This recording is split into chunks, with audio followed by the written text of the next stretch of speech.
की कहानी है ऑटो का वो सफ़र। जूली शाम के वक्त ऑफिस से घर जाने के लिए ऑटो का इंतज़ार कर रही थी। कुछ देर इंतज़ार करने के बाद जूली को ऑटो मिल गया और वो उसमें बैठ गई। तभी उसके साथ एक लड़का भी ऑटो में बैठ गया। जहाँ पर जूली को जाना था, उस लड़के को उससे कुछ ही दूरी पर आगे जाना था। उस लड़के को देखते ही जूली समझ गई कि लड़का बहुत थका हुआ है। उस लड़के के कपड़े भी थोड़े गंदे थे।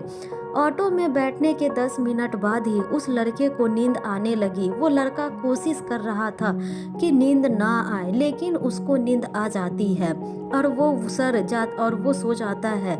करीब 5 मिनट के बाद उस लड़के को गहरी नींद आ गई और उसने उसका सर जूली के कंधों पर रख दिया। नींद इतनी गहरी थी कि उसको पता भी नहीं चला कि उसने उसका सर जूली के कंधों पर रख दिया है। जूली को इस बात का एहसास था कि ये लड़का बेचारा पूरा दिन काम करके थक गया है, इसलिए उसने उस लड़के को कुछ नहीं कहा। 5 मिनट के बाद रास्ता थोड़ा खराब आ गया और ऑटो थोड़ा उछलने लगा और एक झटका लगने से उस लड़के की नींद खुल जा गई। और नींद खुलने पर उस लड़के को एहसास हुआ कि उसने अपना सर जूली के कंधों पर रख दिया था। उस लड़के ने तुरंत जूली से माफ़ी मांगी और कहा, मैडम मुझे माफ़ कर दो, प्लीज़ मैडम मुझे माफ़ कर दो, मुझसे गलती हो गई, मैंने जो किया उसके लिए मैं बहुत शर्मिंदा हूँ, प्लीज़ माफ़ कर दो। वो लड़का लगातार जूली से माफ़ी मांगता रहा। जूली ने कहा, अरे इसमें इतना माफ़ी मांगने की कोई ज़रूरत नहीं है, मैंने देखा कि आप बहुत थके हुए थे, मैंने तो सिर्फ आपको 5 मिनट के लिए अपना कंधा दिया, इसमें माफ़ी मांगने की कोई ज़रूरत नहीं है, तुम क्यों इतना माफ़ी मांग रहे हो। जूली की बात सुनकर उस लड़के ने राहत की सांस ली और कहा कि मैडम आप बहुत अच्छी हो। लड़के ने जूली से ये भी कहा कि मैं डर गया कि कहीं आप मुझे आवारा लड़का ना समझे। आप तो इस बात का बिल्कुल बुरा भी नहीं लगा।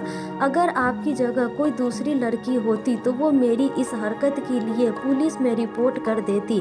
मैडम मैं एक अच्छे परिवार से हूँ और कुछ दिन पहले ही मुझे मार्केट की जॉब लगी है, तो मैं डर गया था कि आप मेरी इस हरकत के लिए पुलिस में रिपोर्ट कर देंगी और उसके बाद मेरा पूरा करियर खराब हो जाएगा।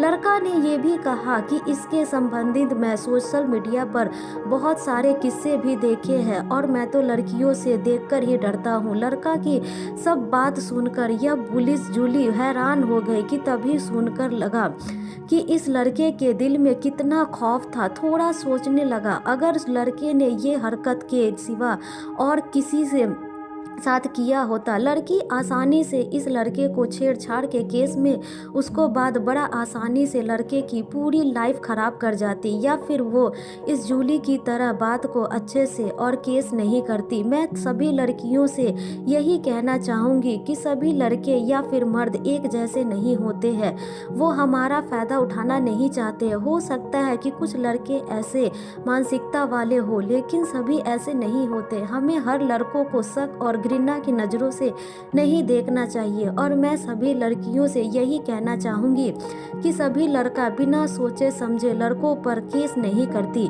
इसके लिए आपको इससे लड़की की तरह लड़कियों से डरने की कोई ज़रूरत नहीं है। तो दोस्तों यह थी हमारी आज की कहानी। आपको यह कहानी कैसी लगी हमें कमेंट करके ज़रूर बताएं। साथ ही लाइक एंड सब्सक्राइब करना ना भूलें। धन्यवाद।